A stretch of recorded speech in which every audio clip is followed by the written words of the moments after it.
श्री हनुमान जी महाराज तीनों के पुत्र हैं। कैसे? एक कुंजस्थला नाम की देवी थी। ब्रह्मलोक में, देवलोक में इन्होंने किसी ऋषि का उपहास किया, जिसके कारण उन्होंने इनको श्राप दे दिया कि जाओ तुम संत ऋषियों का, देवों का उपहास करती हो, बानरी हो जाओ, बानरी हो जाओ। एक बात बंधुओं बड़ी समझने की है, कई बार ये जो 84 लाख योनियां हैं ना, इन योनियों में किसी कारण से ही व्यक्ति को जाना पड़ता है। कोई व्यक्ति यदि भयंकर धन के और पृथ्वी के लोभ में रहता है और लोभ में ही प्राण त्याग देता है, अगले जन्म में उसको सर्प ही बनना पड़ता है। वो सर्प बन करके आता है, पूरी पृथ्वी उसी की हो जाती है। ठाकुर जी कहते हैं कुंडली मारे बैठे रहो, तुमने पूरे मानव देह में कुछ किया नहीं, केवल यही किया ये जमीन मेरी हो जाए, ये धन मेरा है, ये संपत्ति मेरी है, मुझसे दूर ना चली जाए। इसी लोभ के कारण अगले जन्म में सर्प बनना पड़ता है, और सर्प बनने के कारण बैठे रहो। कभी कभी सुनते हैं बहुत बड़ा तहखाना है लेकिन कोई खोल नहीं सकता, क्यों? बड़े बड़े सर्प हैं अंदर। सर्प करते क्या है? पूरे दिन केवल स्वामी बने बैठे रहते हैं कि ये संपत्ति हमारी है, कुछ कर नहीं पाते उसका। एक दूसरे की निंदा चुगली करते रहते हैं, खुदाई करते रहते हैं, इसने ऐसा कैसे कर दिया, ये कैसे हुआ, वो कैसे हुआ। चूहा बन जाते हैं अगले जन्म में, इसी प्रकार की स्थिति में जब प्राण त्यागते हैं। भयंकर परिवार के प्रति, संतान के प्रति अत्यंत मोह होता है, तो अगले जन्म में सूकर कुकर बनना पड़ता है।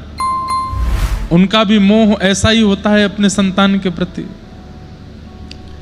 तो हमें ऐसा लगता है कि 84 लाख योनियां जो हैं ये निर्मित तो हुई, पर इन सब में जाने का कारण हमारा इस जन्म का मानव देह में किया गया कोई भी दुष्कर्म होता है।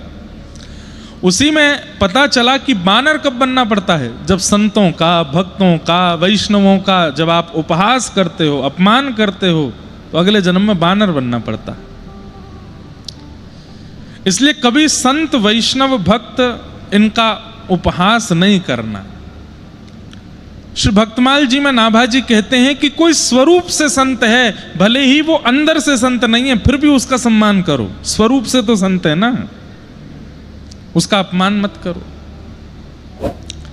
अब भाई कोई वर्दी पहन करके आया है, भले ही भीतर देशभक्ति नहीं है, लेकिन वर्दी है तो पुलिस वाला ही ना, आप खड़े तो हो जाओगे उसको देख के। ठीक वैसे ही कोई स्वरूप से ही संत है, मन से नहीं है, विचार से नहीं है, बुद्धि से नहीं है, तो तब भी उसका सम्मान करो। तो कुंजस्थला नाम की जो देवी थी, इनको श्राप लगा और यही अंजनी मैया बनकर के पृथ्वी पर आई।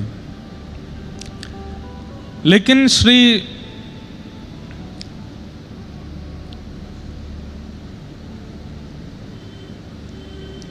अंजनी मैया के मन में भाव था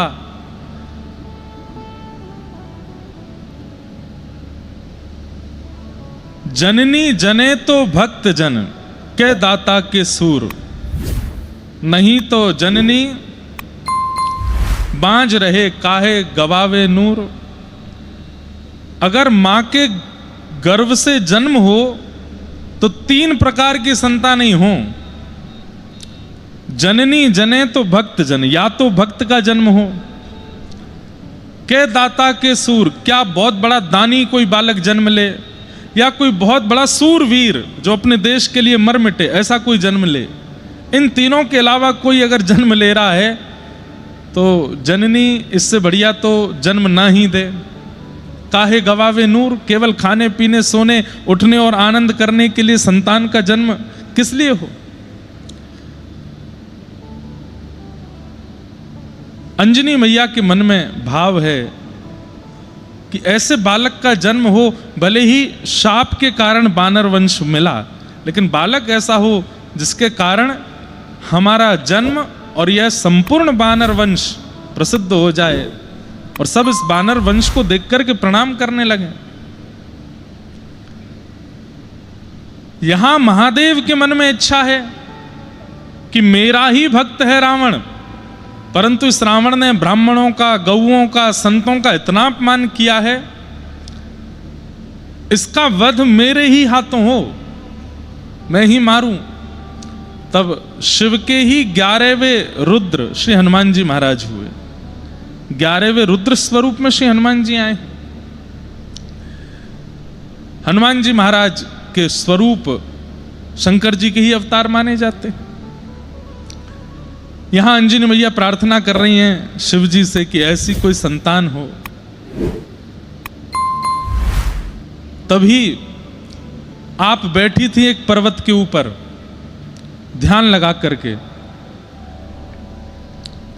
यहां केसरी महाराज जो हैं हनुमान जी के पिताजी, इनको भी एक शाप लगा है क्या कि इनके कभी संतान नहीं होगी। और अंजनी मैया की इच्छा पूरी कैसे हो? बहुत ध्यान से सुनिएगा, बड़ी सुंदर कथा है। केसरी महाराज के यहां संतान नहीं हो सकती, अंजनी मैया की संतान की इच्छा है। जन्म के बाद विवाह के उपरांत अंजनी मैया अभी तक ब्रह्मचारिणी ही हैं, एक पर्वत पर बैठ करके केवल तप कर रही हैं। महादेव की इच्छा है कि मुझे ही जाना है 11वें रुद्र के रूप में, रावण का वध मैं ही करवाऊंगा राम जी से जाकर के। लेकिन शिव प्रकट हो उसके लिए स्थान भी तो, मां भी तो ऐसी चाहिए। तभी संतों ने, ऋषियों ने, देवताओं ने कहा बोले अंजनी मैया हैं, इनके गर्भ से आपका अंश यदि प्रकट हो जाए तो वो रावण वध कर सकता है। किनका आश्रय लिया जाए? तब देवताओं में अति बलवान श्री पवन देव, वायुदेव, उन्होंने कहा हम करेंगे। कैसे करेंगे? तो प्रभु श्री कृष्ण, प्रभु नारायण जब मोहिनी रूप धारण किए, इतने सुंदर बन गए, इतने सुंदर बन गए, सब देख करके मोहित हो गए। उस मोहिनी रूप को देख करके महादेव के नेत्रों से ऐसे प्रेमाश्रु प्रकट हुए, उन प्रेमाश्रुओं ने ही पृथ्वी पर आकर के अनेक अनेक रत्नों का रूप धारण कर लिया, स्वर्ण का, चांदी का रूप धारण कर लिया। उन्हीं प्रेमाश्रुओं को कई संतों ने, कई ऋषियों ने अपने पास में अभिषिंचित कर लिया। तभी पवन देव ने देखा कि महादेव के नेत्रों से प्रेमाश्रु प्रकट हो रहे हैं। पवन देव उसी प्रेमाश्रु को लेकर के गए हैं और पर्वत के ऊपर बैठी हुई अंजनी मैया के पास पहुंचे। ध्यानस्थ बैठी हैं। तभी उनको ऐसा अनुभव हुआ जैसे मानो किसी ने उनके अंग का स्पर्श किया हो। तुरंत अंजनी मैया के नेत्र खुल गए। कौन है? कौन मेरा स्पर्श कर रहा है? मैं ब्रह्मचारिणी हूं, किसकी इतनी हिम्मत हुई जो मेरा स्पर्श करे? तुरंत पवन देव बोले मैया मैं हूं, आप बिल्कुल चिंतित मत होइए। आपने मेरा स्पर्श कैसे किया? मैं पवित्र नारी हूं, आपने मेरा स्पर्श किया कैसे? पवन देव बोले मैया मैं पवन देव हूं, चींटी से लेके हाथी तक सबके स्पर्श करने का अधिकार है मेरा, मैं सबको स्पर्श कर सकता हूं, मुझसे ज्यादा पवित्र कोई है नहीं। इसलिए आप बिल्कुल चिंतित मत होइए कि मेरे स्पर्श से कहीं कोई अपवित्र भाव ना आया हो।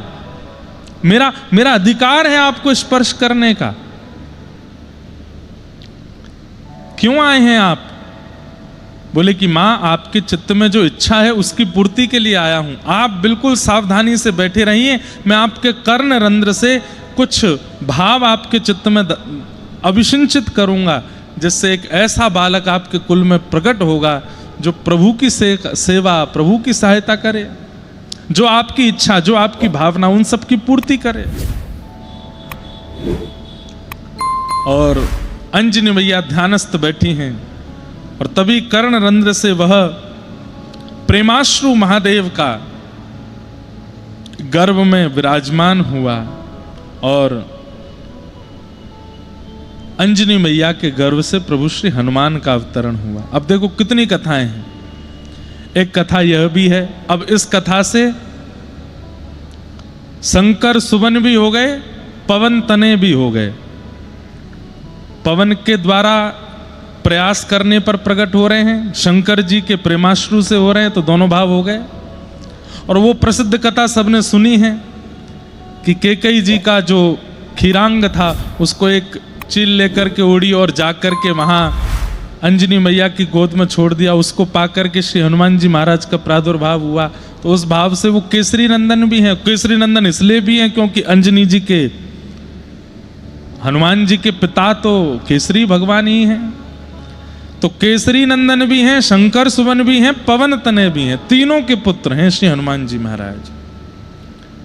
ऐसे श्री हनुमान जी का फिर प्रादुर्भाव हुआ।